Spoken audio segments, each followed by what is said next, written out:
আসসালামু আলাইকুম রহমতুল্লাহি বরকাতুহ। কেমন আছেন? আশা করি সবাই ভালো আছেন।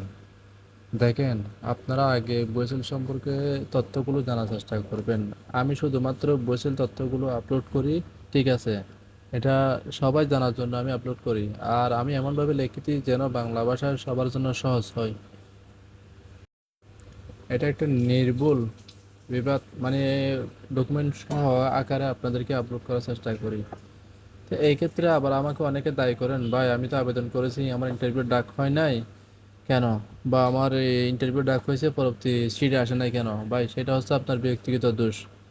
আমি মনে করি এটা আপনার ভাগ্যের সমস্যা। আপনার ভাগ্যের উপর থাকলে অবশ্যই আপনি পাবেন।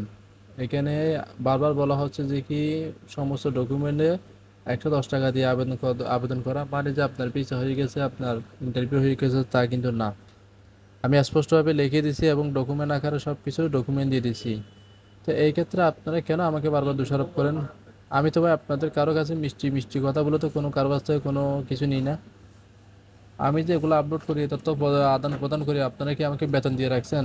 যেভাবে আপনারা আমাকে উপর মানে কথা বলেন, দেখেন একটা কাজ করতে গেলে অনেক কিছু সহ্য করতে হয়। সেই ক্ষেত্রে ঠিক আছে, আমি সহ্য করবো, সমস্যা নাই, কিন্তু এমন কথা বলবেন না যে যে আরেকজনের ক্ষতি হয়, আপনার কারণে আরেকজনের ক্ষতি যাতে না হয়, ঠিক আছে?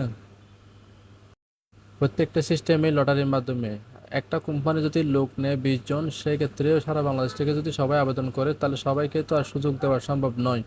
কিন্তু আপনার আবেদন সব কিছু ঠিক আছে, এই ক্ষেত্রে লটারির মাধ্যমে যাদেরকে ইন্টারভিউ ডাকা হয়, পরবর্তী লটারিতে আবার ইন্টারভিউ, ফাইনাল ইন্টারভিউতে ডাকা হয়। আপনারা একটু বোঝার চেষ্টা করবেন। বিস্তারিত আমার ইউটিউব চ্যানেলে এবং ফেসবুক পেজে দেওয়া আছে।